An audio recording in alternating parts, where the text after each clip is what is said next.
Chers amis, nous sommes réunis aujourd'hui, ici à Grande-Sainte, une ville que nous voulons ériger en symbole du vivre ensemble, un idéal que certains de nos dirigeants semblent parfois oublier.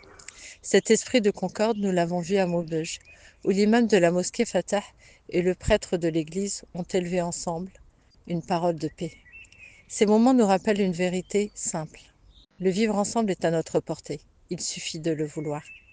Mais comme le soulignait l'écho de ces rassemblements, s'inspirer ne suffit pas. Les mots, les écrits, les flyers ne suffisent plus. Il est temps d'aller au bout de nos engagements, d'appliquer concrètement ce que nous affirmons sur le papier. Le vivre ensemble ne peut se cantonner à une affiche ou à un discours, il doit vibrer au cœur de notre quotidien. Nous savons que c'est possible, nous avons vu que c'est réalisable. Alors mettons en pratique ce que nous prenons. La population n'a pas besoin de nos leçons pour vivre ensemble, elle en est capable.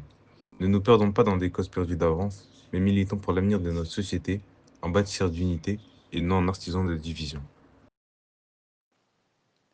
Ce soir, nos cœurs et nos pensées se tournent vers Gaza, non pas comme un point lointain sur une carte, mais comme un cri déchirant, celui d'un peuple qui endure l'invivable. Bombardements, sièges, privation de ses droits les plus fondamentaux. Et pourtant, ce peuple tient bon. Résiste non avec des armes sophistiquées, mais avec la force de l'esprit, le courage de la mémoire. Comme à l'image du peuple congolais, victime d'un conflit purement capitaliste, nourri par l'argent et les intérêts des ultra-riches. Alors ici, quelle est notre réponse? Dans un pays où la liberté d'expression existe encore, pourquoi notre voix semble-t-elle si souvent éteinte, confuse, fragmentée? Il y a parmi nous une crise du militantisme, un militantisme parfois sélectif qui ne s'émeut que de ce qui le touche personnellement, un militantisme dépendant qui agit dans les cadres qu'on lui impose, collaborant parfois avec ceux-là même qui perpétuent l'injustice. Défendre la justice avec les outils du pouvoir injuste, c'est risquer de se faire absorber, de donner l'illusion du mouvement sans jamais ébranler les fondations. Ce militantisme-là peut engendrer une opposition contrôlée, tolérée tant qu'elle ne dérange pas, vidée de sa substance, renforçant ainsi l'ordre que l'on prétend combattre. Comment, dans un pays doté d'institutions si puissantes, pouvons-nous tolérer tant d'injustices flagrantes? Le problème réside-t-il uniquement dans les lois ou dans la volonté de ceux qui les appliquent ou choisissent de ne pas les appliquer?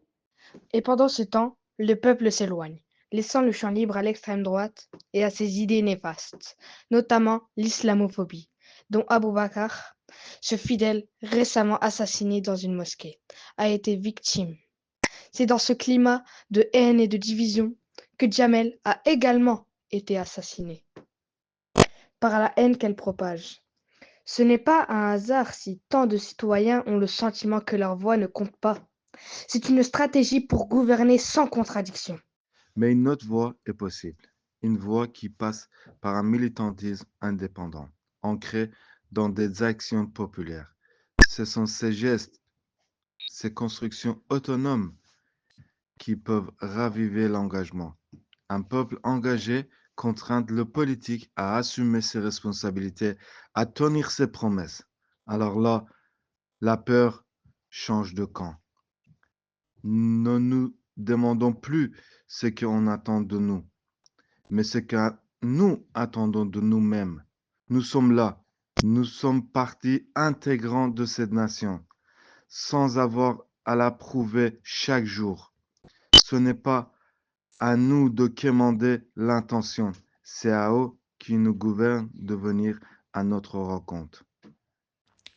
Exiger justice, cohérence, dignité n'est pas un caprice, c'est un devoir fondamental. Si nous sommes réunis ce soir, c'est pour affirmer que nous refusons de rester à la place qu'on voudrait nous assigner. Nous prenons la parole, nous prenons l'espace.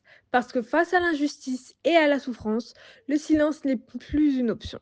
Notre voix compte et c'est par notre vote que nous avons le pouvoir de changer les choses. Votez, faites entendre votre voix. Merci.